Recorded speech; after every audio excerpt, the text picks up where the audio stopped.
조선수군의 대형 전선인 판호선 배 밑바닥이 평평하게 되어 있는 평저선인데, 따라서 방향을 회전할 때 배가 한쪽으로 쏠려 중심이 흔들리는 성질이 좋고 회전 반경이 짧아 급전해가 가능했기 때문에 판호선 양쪽 옆에 설치된 화포를 사용함에 있어 그만큼 이점이 많은 전투선이었습니다. 배를 진행함에 있어 목표물이 어디 있든지 그것을 향해 화구의 방향을 빠르게 바꿀 수 있었으므로 한쪽의 화포를 사용한 다음에는 재빨리 배를 회전시켜 다른 쪽 화포를 사용함으로써 화력의 우세를 점할 수 있었는데요. 2층 구조로 된 판옥선의 아래층에는 노를 젓는 격군이 있었고 위층에는 전투를 담당하는 군사가 배치되고 지휘관이 위치하는 누각이 설치되었는데, 승선 인원은 시대의 규모에 따라 보통 100에서 130명 내외 또는 200명 가까이 이르기도 했고, 높이가 높게 되어 있어 배에 뛰어올라 백병전을 위주로 하던 왜군에게는 불리한 구조이기도 했습니다.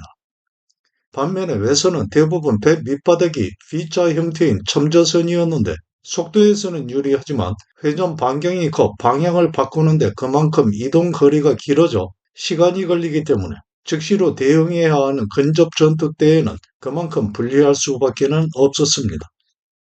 따라서 물살이 세거나 파도가 높게 이는 수역에서는 배의 중심이 크게 흔들리게 되어 침몰하거나 화포를 발사하더라도 명중률이 떨어져 우리 해역에 맞게 개발된 판옥선에 번번이 격침되고는 했습니다. 거북선은 기동성이 뛰어나고 전후 좌우로 화포를 발사할 수 있게 되어 있어 먼저 적진 중앙을 파고들어 적의 대열을 분산시키는 돌격선으로 사용하였습니다. 이순신이 2차로 출전한 첫 전투인 사천해전에서 어깨를 관통하는 부상을 당하고도 연이은 당포해전, 제1차 당황포해전, 율포해전에서 승리를 이어가고 있을 때 선조는 여동으로의 망명과 세자 광해군에게 분조하는 일을 쫓기듯 모색하고 있었는데요. 몸은 아직 조선 땅에 머무르고 있지만 마음은 이미 여동으로 건너가 있는 선조였습니다.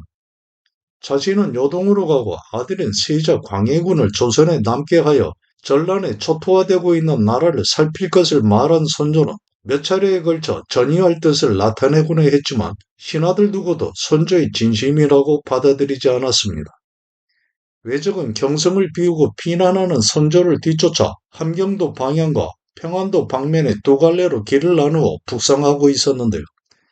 함경도로 진주한 왜군도 이미 마천령을 넘어 함경북도에 들어선 상황이었습니다. 처음부터 굳은 항전 의지를 보이지 않은 임금으로 인해 선조 치세하에서 이미 이반한 백성들은 왜적에 동조하지 않으면 그나마 다행이었고, 관군과 많은 장소들은 왜적이 맞서는 것을 피해 숨어 달아나기 바쁜 실정이기만 했습니다. 함경도 관북지방 백성들의 조정에 대한 불만은 더욱 커서 왜적이 침입하자 함경도 병마절도사 이원은 갑산으로 도망하여 토굴에 숨었다가 왜적에 동조하는 백성들에게 죽임을 당했고, 함경도 감사 이영립은 산골짜기로 도망했는데 그곳 토병들이 왜적을 이끌어와 습격하게 해 사로잡히게 됩니다. 더구나 갑산의 백성들은 갑산 부사를 베고 난 후 왜적에게 항복하기도 했는데요. 왜군이 조선에 새로운 임금을 세우고 나라를 바꾼다는 소리를 듣고는 그에 동조해 이렇게 스스로 장소와 관리들을 다투어 처치하고 사로잡아 왜적에게 바칠 정도였습니다. 이미 평양 또한 왜적이 수중에 떨어져 여동으로 향하고자 하는 선조의 피난 행렬은 발길을 더욱 재촉해야 했는데요. 선조가 영변을 떠나 박천에 머물다 가산으로 향하고자 할 때 우의정 유홍이 몸이 늙어 여동으로 함께 갈 수 없으니 세자를 뒤따르는 행렬에 합류하겠다고 재차 청하자 그때서야 선조는 유홍을 놓아줍니다. 선조가 평안북도 정주에 이를 즈음 명나라 군사 1029명과 말 1093필이 처음으로 압록강을 건너고 며칠 후 다시 500의 군사가 또 조선 땅에 들어옵니다. 처음 왜적이 부산포에 상륙해 보름을 채 넘기지 않아 도성이 경성을 함락하고 큰 저항 없이 북상을 계속하자 명나라 조정에서는 조선과 일본이 밀약하여 중국을 침범하려는 것으로 오인해 그렇게 소규모 병력을 보내면서 형세를 파악한다면서 사신을 여러 번 보내왔고, 선조가 실제 조선 임금이 맞는지 일본이 정말로 조선을 침략한 것인지를 탐색하고는 했습니다. 그의 중국 사신을 맞이한 조선 조정에서는 오해를 풀기 위해 일본이 강화를 요청하면서 보내왔던 서신들을 내보이고 적진을 직접 살피게 하기도 해 명나라의 의심을 해소하기 위한 노력을 다했고 그로써 명의 대병력이 파견되어 오게 됩니다. 1592년 선조 25년 6월 임진왜란이 발발하고 2개월이 지나갔을 때 평안북도 의주에 도착해 있는 선조가 말합니다. 만약 명예장수가 물러가고 외적이 더욱 가까이 닥치면 반드시 일이 급해질 것이니 여동으로 가겠다는 뜻을 명예장수에게 미리 말해두는 것이 어떻겠는가. 미리 말하게 되면 오히려 일이 그르칠 수도 있으니 상황이 임박해서 조처하는 것이 옳겠습니다. 만약 그렇게 했을 때 혹시나 강을 건너지 못하게 될 것이 염려되기 때문이다. 여동으로 가는 것은 급히 할 수 없는 일이니 미리 준비할 것은 충분히 갖추도록 하라. 북도와 전라도, 경상도, 충청도, 강변 등 아직은 피해 다닐 만한 곳이 남아있으니 이곳들을 이용하여 도모하면 상황이 나아질 수도 있습니다. 중국 쪽 강변에 정박한 배 절반을 우리 쪽에 위치하게 명나라 장수에게 말하라. 짐 싣는 말은 이곳에서 마련하고 호위할 병마는 이웃 거울에서 뽑아 따르게 하라. 우리나라 피난민들이 타고 강을 건널 것을 염려해 명나라 군사가 압록강을 건너올 때 타고 온 배는 모두 중국 쪽에 정박해 놓았던 것인데 그중 절반을 위급할 때를 대비해 미리 우리 쪽에 대기시키라는 말입니다. 대신들은 조선 땅에 머무르면서 후위를 도모할 것을 말해도 급박한 마음의 선조는 여동울의 끈을 놓지 않으려 한 것인데요. 다음날 선조가 또 말합니다. 여동이든 다른 곳이든 의논만 하는 것은 아무런 소용이 없다. 급박한 상황이 되어 낭패 겪지 않도록 빠르게 처치하라. 애초 여동으로 가고자 하는 계획은 어떻게 생겨난 것인지 알 수 없습니다. 이러한 말이 생겨난 뒤로는 신하와 백성들은 모두 놀라 괴이하게 생각했지만 어디에 물을 것도 없어 갈피를 잡지 못하고 당황하여 안정을 찾지 못하고 있습니다. 지금 외적이 비록 가까이 접근해 왔지만 전라도, 경상도, 충청도가 모두 완전하고 강원도, 함경도 역시 전란의 피해가 크지 않은데 전하께서는 어찌 신하와 백성을 생각 안 하시고 끝내 필부의 행동을 하려 하십니까? 더구나 명나라에서 받아들일지도 알 수 없고 비와 빈도 동행해야 하는 형편에 여동 사람은 거의 모두 무식해 비웃고 업신여기면서 무례하게 행동하면 그것을 어떻게 막으시겠습니까? 또한 어찌 여동에 도착했다 하더라도 그곳의 풍속과 음식에 어찌 적응하시겠습니까? 생각만 해도 눈물이 흐를 지경입니다. 여동으로 가는 논의는 신들로서는 이제 결코 다시 할 수 없습니다. 그러기를 이틀 후 이전에 선조가 여동으로 들어갈 뜻을 전한 명나라에서 압록강 건너 명나라와 여진족 경계 사이에 있는 여동의 관전보 빈 관하에 선조의 일행을 받아들이겠다는 회신이 도달하니 선조는 우선 의주에 머물러 있을 계획을 합니다. 그러는 사이 명나라에서 외적이 정세를 파악한다고 하며 은밀히 심유경을 보내오는데요.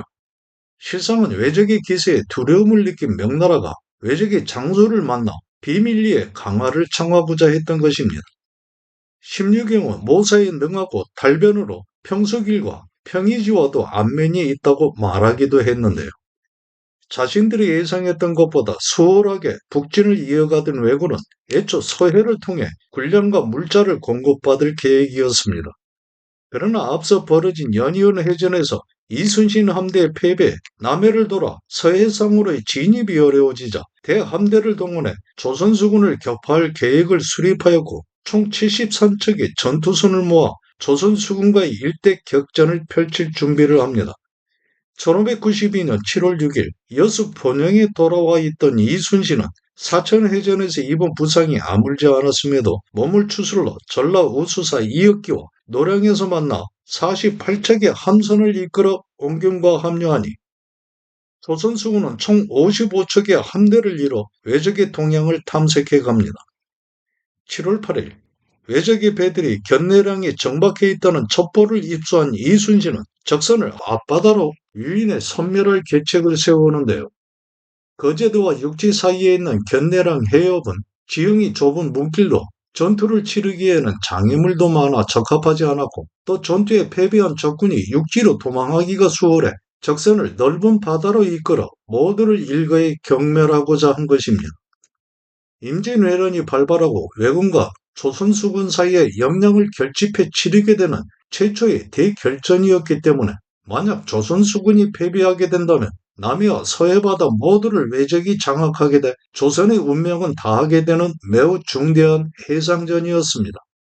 왜적의 배가 정박해 있는 견내령 입구로 이동한 이순신은 먼저 조선수군의 큰 전투선인 판호선 6척을 보내 공격하는 척하며 적선을 유인하게 했는데요. 적진에 접근한 판옥선이 화포 공격을 퍼붓다 일시에 뱃머리를 돌려 퇴각하자 적선들이 그 뒤를 쫓아 견내랑 해협 입구를 빠져나오니 그 앞에 포진하고 있던 조선수군은 대형을 받고 마치 학이 날개를 펴듯 좌우로 길게 늘어서며 왜적의 함대를 에웠습니다. 이순신은 미리 훈련한 학익진을 펼친 것인데요. 배밑이 뾰족한 형태의 첨저선인 왜적의 배가 방향 회전은 느려도 기동력이 빨랐기 때문에 조선수군의 좌우로 빠져나와 오히려 아군이 포위되는 것을 막고 적선을 한 곳에 모아 우세한 화력의 합포 공격으로 모두를 섬멸할 작전이었습니다. 조선수군의 판옥선은 평자선이기 때문에 좌측과 우측으로의 방향 전환이 빨라 배 양옆에 설치되는 화포를 번갈아가며 연이어 발사할 수 있어 그만큼 화력을 증가할 수 있던 것입니다. 적선을 에워싼 조선수군의 전선에서 일제히 화포 공격을 가하고 재빨리 좌우측의 방향을 돌려 다른 쪽의 화포를 발사하기를 거듭해가자 마침내 왜적의 배가 하나둘씩 파괴되어 격침되면서 왜적 함대는 혼란에 휩싸이게 됩니다.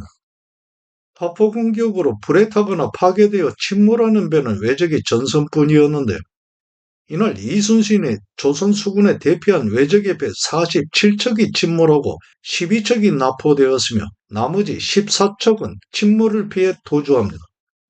임진왜란 3대첩 중의 하나인 한산도 대첩에서 왜적이 대패함으로써 육지와 해상을 통해 북상하겠다는 왜군의 수륙병진 계획은 무산되게 됩니다.